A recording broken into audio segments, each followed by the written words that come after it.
प्रिय आत्मन। स्वामी विवेकानंद का संन्यास पूर्व नाम था नरेंद्रनाथ। जब श्री रामकृष्ण देव ने नरेंद्रनाथ को पहली बार देखा था तो ही ये समझ लिया था कि वे एक उच्च अधिकारी पुरुष हैं, दैवी शक्ति संपन्न हैं। इसलिए उन्होंने नरेंद्रनाथ पर अपने अहेतुक प्रेम की वर्षा की। एक दिन जब नरेंद्रनाथ श्री रामकृष्ण के सामने भक्तों के बीच बैठे हुए थे, श्री रामकृष्ण बोल उठे, इसके अर्थात अपने शरीर की ओर इशारा करते हुए कि इसके भीतर जो है वो है शक्ति, वो है प्रकृति, और नरेंद्रनाथ के भीतर जो है वो है पुरुष, वो मेरी ससुराल है। इन बातों को सुनकर नरेंद्रनाथ धीमे से हंस पड़े।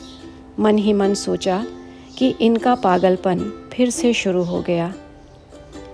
अचानक ही श्री रामकृष्ण, जो अभी तक एकटक दृष्टि से नरेंद्रनाथ को देख रहे थे, अपने आसन से उठे और अपना दाहिना चरण उनके कंधे पर रखा और उसी समय नरेंद्र में एक अभूतपूर्व भावांतर हुआ।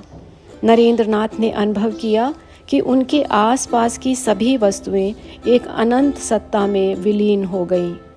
फिर केवल वे ही अकेले रह गए और अंत में उनका मैंपन भी विलीन होने लगा। वे भय और विस्मय से चिल्ला उठे, अजी, मेरा ये क्या कर दिया? मेरे माता पिता हैं।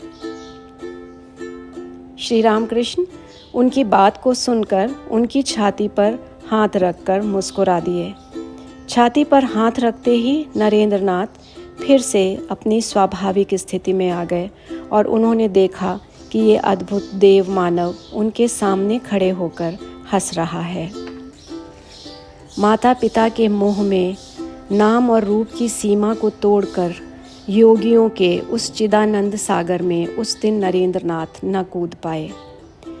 आने वाले 6 वर्षों तक वे निरंतर साधना पथ पर अग्रसर रहे।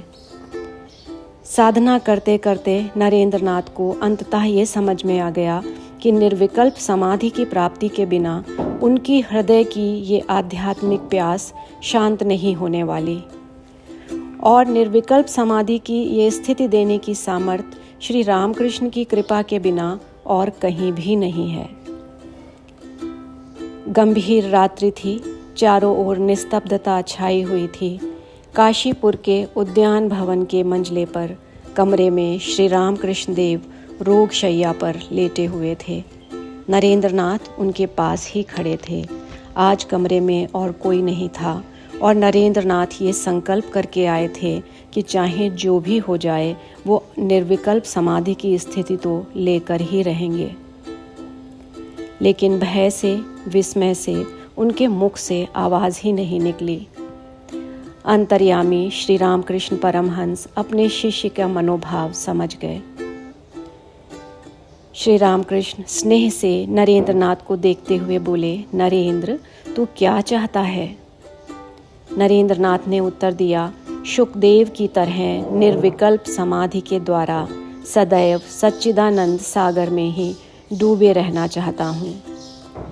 श्री रामकृष्ण के नेत्रों में थोड़ी अधीरता प्रकट हुई। वो बोले, बार बार यही बात कहते तुझे लज्जा नहीं आती? समय आने पर कहाँ तू एक वटवृक्ष की तरह सैकड़ों लोगों को शांति की छाया देगा और कहाँ आज अपनी ही मुक्ति के लिए इतना व्यग्र हो उठा है। तेरा इतना क्षुद्र आदर्श है। अपने गुरु की ये वाणी सुनकर नरेंद्रनाथ की विशाल आंखों में आंसू भर आए। वे स्वाभिमान के साथ बोले, निर्विकल्प समाधि न होते तक मेरा मन किसी भी तरह शांत नहीं होने का, और यदि वो नहीं हुआ तो मैं और कुछ भी नहीं कर पाऊंगा। रामकृष्ण देव बोले, तू क्या अपनी इच्छा से करेगा? जगदम्बा तेरी गर्दन पकड़कर करा लेगी। तू ना करे, तेरी हड्डियां करेंगी। लेकिन नरेंद्र की कातर प्रार्थना की उपेक्षा करने में असमर्थ होकर श्री रामकृष्ण देव ने अंत में कहा, अच्छा जा, निर्विकल्प समाधि होगी। और एक दिन सायंकाल ध्यान करते करते नरेंद्रनाथ अप्रत्याशित रूप से निर्विकल्प समाधि में डूब गए। उनका मन महाशून्य में लीन हो गया। देश और काल से परे अपने बोध स्वरूप में आत्मा अपनी ही महिमा में स्थित हो गई। ये कैसी अवस्था है, ये मानवीय भाषा न तो कभी प्रकट कर सकी है और न ही कभी प्रकट कर पाएगी। काफ़ी देर के बाद उनकी समाधि भंग हुई। उन्होंने अनुभव किया कि उस समाधि की स्थिति में जब उनका मन पूर्ण कामना शून्य था, तो भी एक अलौकिक शक्ति उन्हें उनकी इच्छा के विरुद्ध जबरदस्ती इस बाह्य जगत में उतार रही थी। बहुजन हिताय बहुजन सुखाय मैं कर्म करूँगा, इस कामना का सूत्र पकड़कर उनका मन उस निर्विकल्प स्थिति से नीचे उतर आया। आज नरेंद्र के हृदय की सारी अशांति आकांक्षाओं का अंत हो गया। उनका मुखमंडल दिव्य ज्योति से उद्भासित हो उठा। ब्रह्मानंद से पुलकित होकर वे अपने श्री गुरु के चरणों में आकर नतमस्तक हुए। श्री रामकृष्ण ने हंसते हुए कहा, तो फिर अभी के लिए ताला बंद रहा, कुंजी मेरे हाथ में है।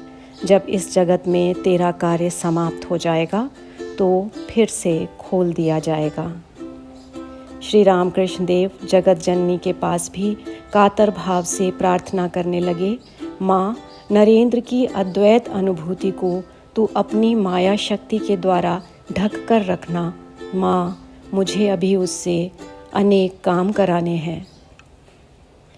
और समय साक्षी है, स्वामी विवेकानंद आने वाले वर्षों में श्री रामकृष्ण की इच्छा के अनुरूप निरंतर मानव जाति के उत्थान के लिए कार्यरत रहे। जितने भी ईश्वर शक्ति संपन्न महापुरुष इस जगत के कल्याण की कामना से निस्वार्थ भाव से कार्य करते हैं, उनमें से प्रत्येक में कुछ न कुछ मैंपन का अहंकार अवश्य होता है। इसीलिए श्री रामकृष्ण कहा करते थे कि सोने में मिलावट के बिना उससे गहना नहीं बनता। हाँ, ये मैंपन कच्चा मैं नहीं होता, ये पक्का मैं होता है। पक्का मैं अर्थात वो इस भाव से कार्य करते हैं कि मैं प्रभु का दास हूँ, मैं प्रभु की लीला का सहायक हूँ।